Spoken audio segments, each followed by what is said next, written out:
Y con tu espíritu. Del Santo Evangelio según San Marcos. Gloria a ti, Señor. En aquel tiempo Jesús y sus discípulos se dirigieron a los poblados de Cesarea de Filipo. Por el camino les hizo esta pregunta: ¿quién dice la gente que soy yo?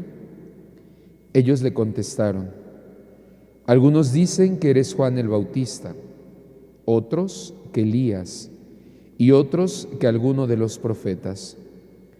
Entonces él les preguntó: ¿y ustedes, quién dicen que soy yo? Pedro le respondió: tú eres el Mesías. Y él les ordenó que no se lo dijeran a nadie. Luego se puso a explicarles que era necesario que el Hijo del Hombre padeciera mucho, que fuera rechazado por los ancianos, los sumos sacerdotes y los escribas, que fuera entregado a la muerte y resucitara al tercer día. Todo esto lo dijo con entera claridad.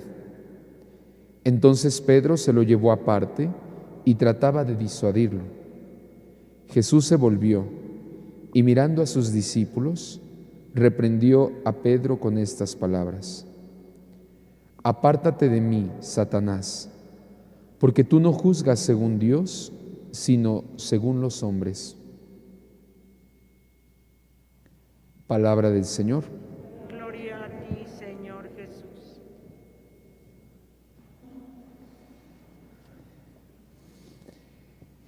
Después de haber escuchado los relatos del diluvio, después de que el día de ayer nos presentara la primera lectura, cómo Dios presentaba a Noé y a su familia la tierra purificada de todo el mal que se había llevado ya a cabo a causa del corazón del hombre, que vivía ya en un ambiente de violencia, en un ambiente de total rechazo a la voluntad de Dios de la vida en armonía.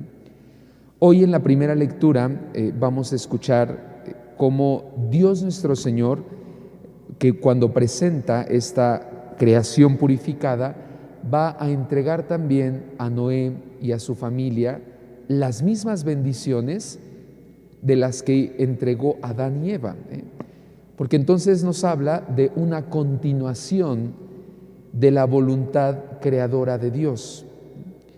Y esta continuación vendrá ahora, lo hemos escuchado en esta primera lectura, con algunas cosas añadidas, si así lo queremos entender, pero que al mismo tiempo buscan custodiar lo que ya habíamos escuchado en el libro del Génesis, custodiar la creación y la vida del hombre.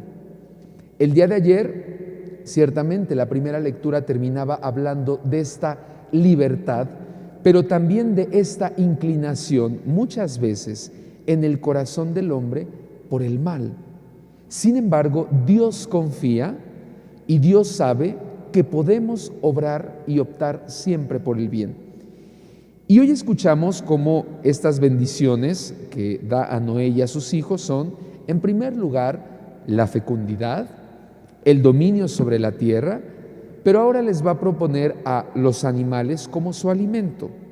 Recordemos que en la creación al inicio del Génesis se nos habla de que Adán y Eva se alimentarían de plantas. Bueno, ahora es un paso más. Pero fíjense cómo esto va acompañado de dos prohibiciones. Las dos prohibiciones, comer cualquier tipo de carne con sangre. Esto, vayámonos un poquito a la cultura, a la manera de entender la sangre, ¿no? Se concebía que la sangre era donde se encontraba la sede de la vida. Y como la vida le pertenece a Dios, pues entonces nadie puede tocar ni consumir la carne con sangre. Y en segundo lugar, una prohibición que estará muy presente, tenemos ya la experiencia de Caín y Abel, que es la prohibición del homicidio. No matar bajo ninguna circunstancia a otro ser humano. ¿Por qué? Pues el Señor recuerda que toda vida humana es sagrada, porque en cada vida humana, va a decir la primera lectura, se encuentra la imagen y semejanza de Dios. Les digo que vamos un poquito en la línea de lo que hemos meditado en días pasados cuando hablábamos de la creación. Pero ¿qué es lo importante y lo hermoso de esta primera lectura, además de toda esta serie de bendiciones? Que la reconstrucción culmina con una alianza. Esta alianza que está incluso marcada por un signo del arco iris, pero que será el inicio de una serie de alianzas. Fíjense, es Dios el que hace una alianza con su criatura, es Dios el que busca acompañar a su criatura a lo largo de la historia, es Dios el que no se desentiende de aquel al que ha creado. La primera, les digo, es ahora con Noé, la alianza de que no volverá a destruir la tierra, de que habrá una relación armoniosa entre él y su creación. Después, más adelante, escucharemos la alianza con Abraham, esta alianza donde él promete darle una descendencia. Más adelante vendrá la alianza con Moisés, allá en el Sinaí. Yo seré su Dios y ustedes serán mi pueblo. Y estas alianzas las irá acompañando a través de los profetas que irán preparando al pueblo de Dios para la definitiva alianza con la llegada del Mesías, con Cristo. Ya tenemos por ahí, por ejemplo, palabras del profeta Jeremías en el capítulo 31. Pondré mi ley en su interior, vemos cómo Dios va preparando al pueblo, y sobre sus corazones le escribiré, y yo seré su Dios, y ellos serán mi pueblo, cuando lleguen los tiempos mesiánicos. Fíjense cómo esto nos va conduciendo y nos va llevando hacia el mensaje del Evangelio. Porque en el Evangelio se nos presenta ya a Cristo. Ha llegado el Mesías. El Mesías está en medio de nosotros. Y nos presenta hoy la lectura del Evangelio, digamos que una de las partes más importantes en el Evangelio de San Marcos, la gran confesión de fe de Pedro. Porque a partir de este momento todo va a cambiar. A partir del capítulo 8, después del versículo 30, va a comenzar la subida a Jerusalén de Jesús, el camino hacia la cruz. Y todo parte de una pregunta: ¿quién dice la gente que soy yo? Todos le comienzan a contestar como hemos escuchado.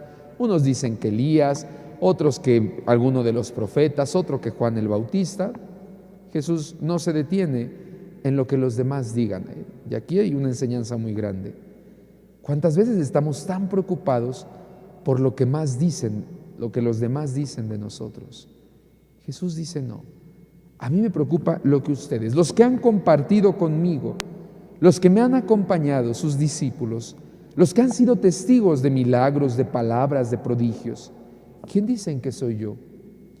Y ahí escuchamos las palabras de Pedro conocidas por todos: tú eres el Mesías. Pero fíjense cómo Pedro, como todos los de su tiempo, tenían una idea un poquito distorsionada de quién era el Mesías. Para ellos la llegada del Mesías tendría que ser alguien que viniera a liberarlos, a liberar a Israel del dominio en ese momento de los romanos. Ellos esperaban una especie de emancipación política, la instauración de un reino político. Y Jesús les dice: espérense, no va por ahí. ¿Cuál es mi tipo de mesianismo? Soy el que viene a entregar su vida en la cruz, al que será rechazado, será perseguido, será condenado. ¿Qué es lo que dice Pedro? No, Señor. Pero fíjense, ¿se acuerdan del evangelio de ayer, del ciego? Cómo el ciego tuvo que pasar por una serie de procesos. Jesús lo tuvo que tomar y apartar para que entonces él comenzara a ver. Pues hoy es totalmente contrario. Hoy es como si el ciego fuera Jesús, porque es Pedro el que lo toma y se lo lleva aparte. Y le dice: no, Señor, eso no, como que le está diciendo: ahora tú eres el ciego. Y la respuesta de Jesús es muy fuerte, pero que al mismo tiempo es maravillosa. Pedro, estás pensando con los criterios del mundo. Apártate de mí, Satanás. Apártate. ¿Cuál es la tentación más grande que podemos vivir en nuestra vida y que incluso fue la tentación, una de las tentaciones que Jesús tuvo que vivir? El renunciar a la cruz. Esa es la tentación más grande. Y hoy, fíjense, vivimos en la cultura del bienestar. Nadie quiere sufrir, nadie quiere padecer, nadie quiere comprometerse, nadie quiere cargar su cruz. Y por eso es que pues ahora se habla de ¿para qué casarse? ¿No? ¿Para qué llevar una relación de compromiso? ¿Para qué esforzarme? La cultura del bienestar. Entre menos esfuerzo, mejor. Y es la tentación del maligno. Apártate de mí, Satanás, le dice Jesús. Tu modo de pensar no es el modo según Dios. Tus criterios son los de este mundo. La renuncia de la cruz. Qué peligroso es, hermanos, cuando nosotros nos ponemos de cara ante Jesús y Él también nos hace esta pregunta: ¿quién soy yo para ti? Y que nosotros le dijéramos, si eres el Mesías, pero no el Mesías sufriente. Porque la respuesta lleva consigo también un adherir mi vida a lo que Él me pida. Y por eso el decirle, eres el Mesías que viene a entregar su vida en la cruz, es decirle también, acepto la cruz que pongas, la abrazo con amor. Y ese es lo que tiene que ser la meta en nuestra relación con el Señor. Porque ¿cómo hay que entender la cruz sino como el entregar nuestra vida por amor, con amor? Fíjense, hay una frase muy interesante y muy bonita de uno de los grandes teólogos de nuestro tiempo, que dice: necesitamos pasar de amar a Dios a amar sufrir por Dios. Qué fuerte. Esa es la clave para entender, Señor, abrazo mi cruz, porque abrazar mi cruz es saber que tiene una meta como tú la tuviste, la resurrección. Hoy el Señor nos muestra entonces quién es Él. Hoy el Señor nos presenta a qué vino Él. Y hoy el Señor también nos propone todo un camino de vida y de discipulado. Él viene a cargar con nosotros la cruz, no nos deja solos, pero nos pide que aprendamos a confiar en que toda cruz, todo sufrimiento, toda enfermedad, siempre que se vive desde Dios, es un camino redentivo y nos lleva a una verdadera felicidad que es más grande, decía, que esta cultura del bienestar en la que todos nosotros estamos inmersos.